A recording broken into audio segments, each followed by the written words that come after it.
Hey everybody, it's Austin Ward for Lettermen Row in the studios downtown Columbus. A beautiful June day. We got Reid Fragel down there at the end, the big guy, talking the offensive line. It's offensive line week at Lettermen Row. That's always fun. Zach Boren, he can talk about every position on the glorified offensive lineman. Yeah. My co-host here, for sure. as he likes to be known. Yeah. It's Lettermen Live, brought to you by Byers Auto. And since I mentioned it there, guys, just right off the top, I mean, this offensive line, Reid, I'll throw it to you first. Last year was not really the up to the slob standard. There were people that were talking about Greg Studrawa and whether he would come back, if he should come back. Yeah. What did you make of the performance at that position as a whole last year? Well, I think they definitely have their hands full heading into this next season, and it's going to be a statement season for the O-line, or the slobs, rather. They've got to earn that, right? Yeah, when Zach you got to earn that title. No it's doubt. not just given. But no, I think it's a great year for a couple guys that I've talked about already that have an opportunity ahead of them to really showcase their abilities on a platform and a stage that maybe they didn't have before. But there's a lot of battles right now that I'm excited to see how they pan out, and I really think that they're going to surprise some people this year.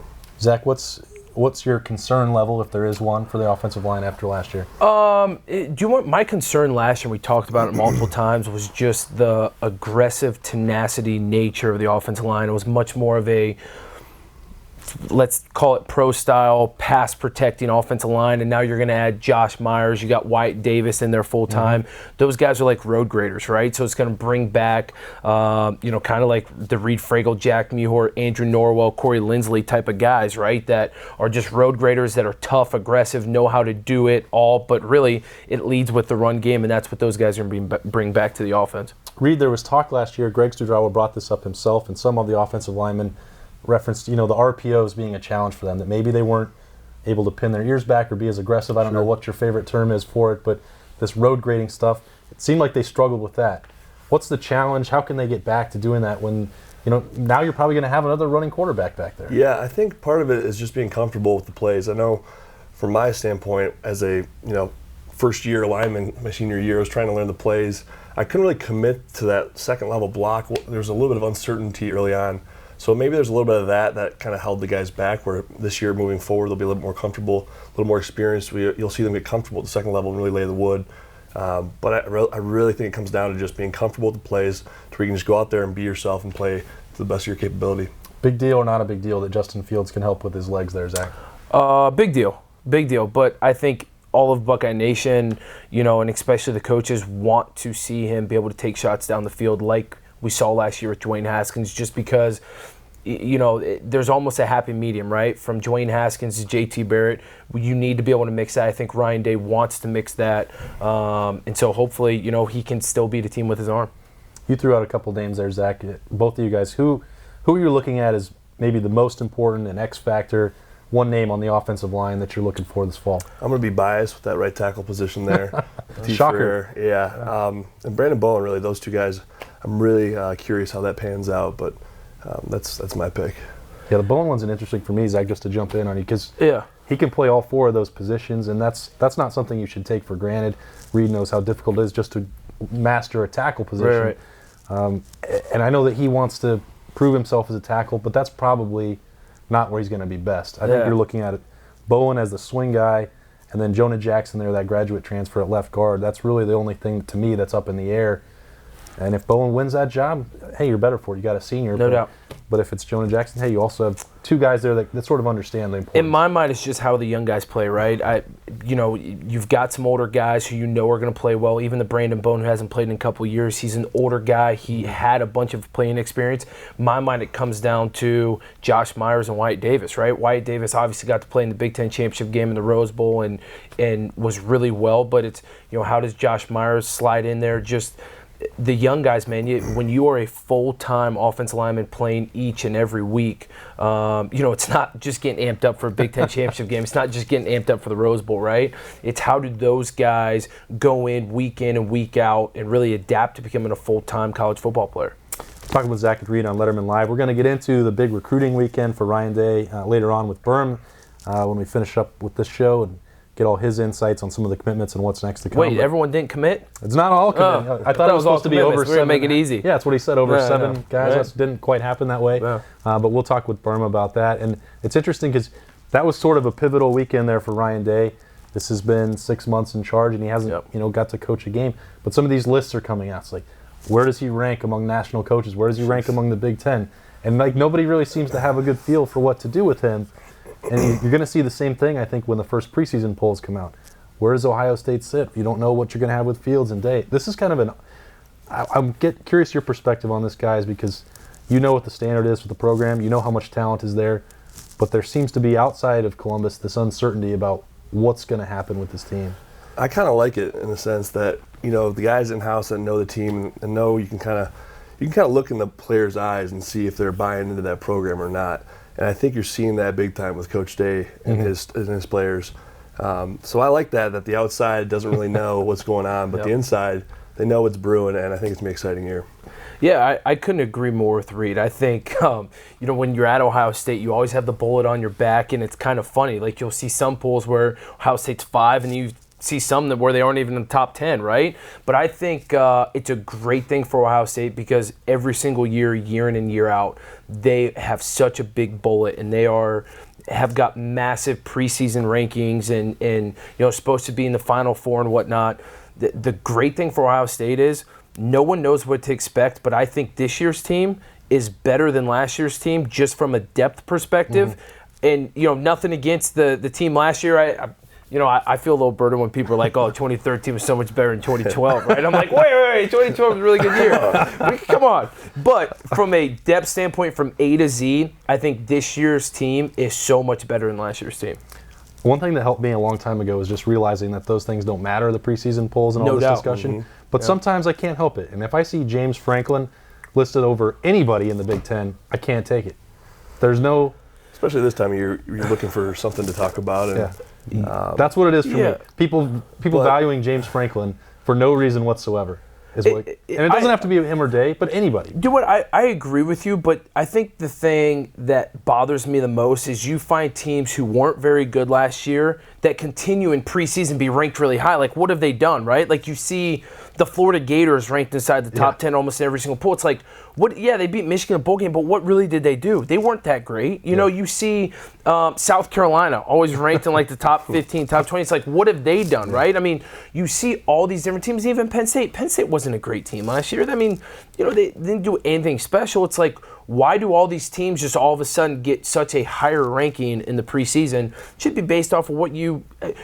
I have something. Preseason polls should be what the polls ended with last year. Just take them over. Them over.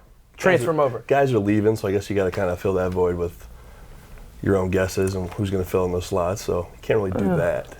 Or we could just not have them at all. Because I like that better. Because people like to take them and say, they beat go into week 1, right? You have these top 10 matchup. Somebody finishes outside the top 10. Florida State and Alabama a couple years ago. It's supposed to be the game of the year, the first week of the season. Well, what did it end up? It didn't matter. Right. And then you get to count it later. It was a top 10 victory. No, I'm afraid it wasn't. Yeah. Well, I just can't remember the last time it's helped us where we've been favorably ranked, I guess, going into the season. I'm thinking back to when we were playing, we were ranked number 1, went into Wisconsin, and ended up losing that. So, I don't know. I like being the underdog. I like everybody doubting you. Like I said before, everybody outside is looking in, not really sure what they're going to get. I think we're going to surprise some people this year. How much? Everybody talks about that bulletin board material. How much will that summertime reading actually get into a player, into the locker room? Summertime, not so much. There's definitely bulletin material during the season, like during that week. But summertime, man, let's be honest, you're worried about showing up 6 a.m., working out. You work so hard during the summer, but it's also your time to relax. I mean, hell, the pool parties, they happen, right? I mean, that's when you get Those did happen. you don't have class, right? I mean, the summer times where you don't put your attention on other teams outside in the college football realm. You are literally concentrating on your craft each and every day.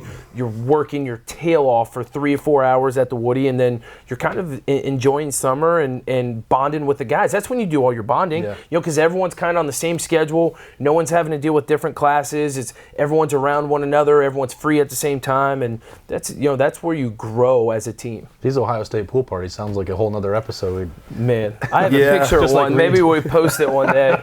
Just like Reid's recruiting visit. Yeah, that might be a rated R episode or something. But no, it was a good time. But yeah, like Zach said, I think the summertime it's kind of, you block out the outside noise and worry about that later when it really matters. But right now, you kind of just realize as a player, there's not much to talk about. People are going to try to spew up stories that don't really matter, have any weight.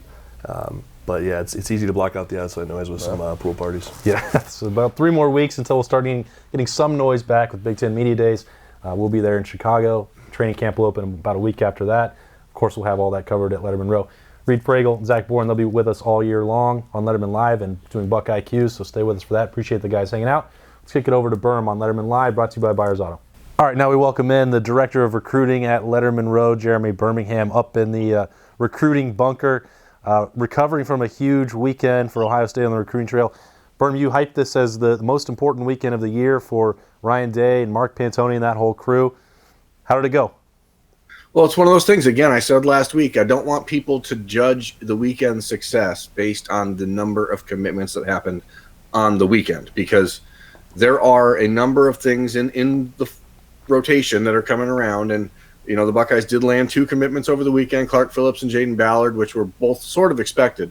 But the residual effects of this weekend are coming over the next few weeks. And I think that Buckeye fans should expect to see Darion Henry be the first domino to fall this coming Saturday when he announces on June 29th. And after that, I think you're just going to see a little, interspersing. You know that meme where the dude's trickling the salt on stuff? I think that's basically what's going to happen for the Ohio State recruiting class over the next 4 weeks or so. Didn't they already drop this? Wasn't last weekend the salting? Last weekend was the, it was prepping the grill, I guess. I think that the salt and the finishing touches are coming in the next few weeks. So there is a lot of good news coming for Ohio State recruiting fans, and it's just really about kids getting home, sitting down with their families, situating timelines, going on family vacations, taking advantage of this dead period and not having to focus on recruiting for the first time in the last 6 months for these kids and these coaches. So that doesn't mean that the weekend wasn't a big success. And I know Ohio State fans, if you're a recruiting freak, you're following on Twitter and you're seeing Michigan's added 10 commitments in the last few days or since Saturday, but they're still well behind Ohio State in the Big Ten rankings because the quality of the guy that's choosing Ohio State right now is just different than the ones choosing Michigan or other schools in the Big Ten. Talking with Birm about Ohio State recruiting on Lettermen Live, brought to you by Byers Auto. And Birm, I think you subtly slipped in maybe a crystal ball prediction. Maybe I heard you wrong, but you were talking about a domino falling on Saturday with Darion Henry. This has been a recruitment I think that people have been following for a long time with his ties to Paris Johnson and some others down there in Cincinnati.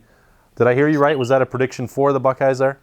Yeah, I will be very, very surprised if Darion Henry does not pick Ohio State on Saturday. I know that there's some real talk about Tennessee and his recruitment. LSU's been very involved with him as they were with Paris Johnson. Kentucky, Cincinnati, they took official visits to the Bearcats. But ultimately, this comes down to Darion Henry having an opportunity to stay within a couple hours of home and to play for the best defensive line coach in football. And I don't think he's going to turn that down. This is a relationship between Larry Johnson and Darion Henry that's lasted for more than 2 years. This is not one of those situations with an Ohio kid where there's a real sense of concern that he's heading elsewhere. And I think that it's an important piece of the puzzle, especially when you add Ty Hamilton, who committed a week ago. Now you have 2 of what I think is probably only going to be a 4-man defensive line class. And that allows Larry Johnson and the Buckeyes to just go focus around the country and find the best 2 guys to make that, to complement Hamilton and Henry. Birm, was this Buckeye Bash, barbecue, whatever they called it, instead of Friday Night Lights, was it more important for 2020 or 2021?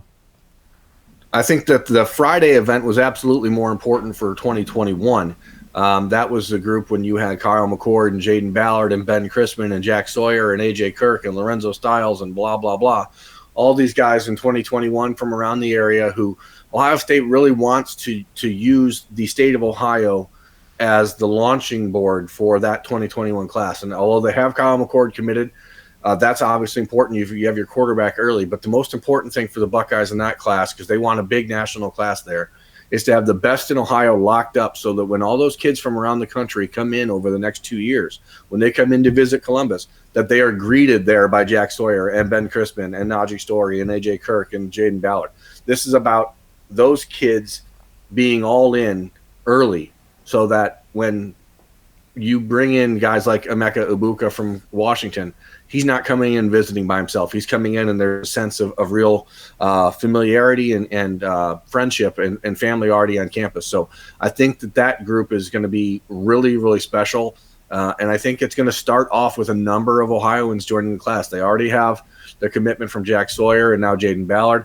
I will not be surprised if they add another one in the next week or so from Ohio.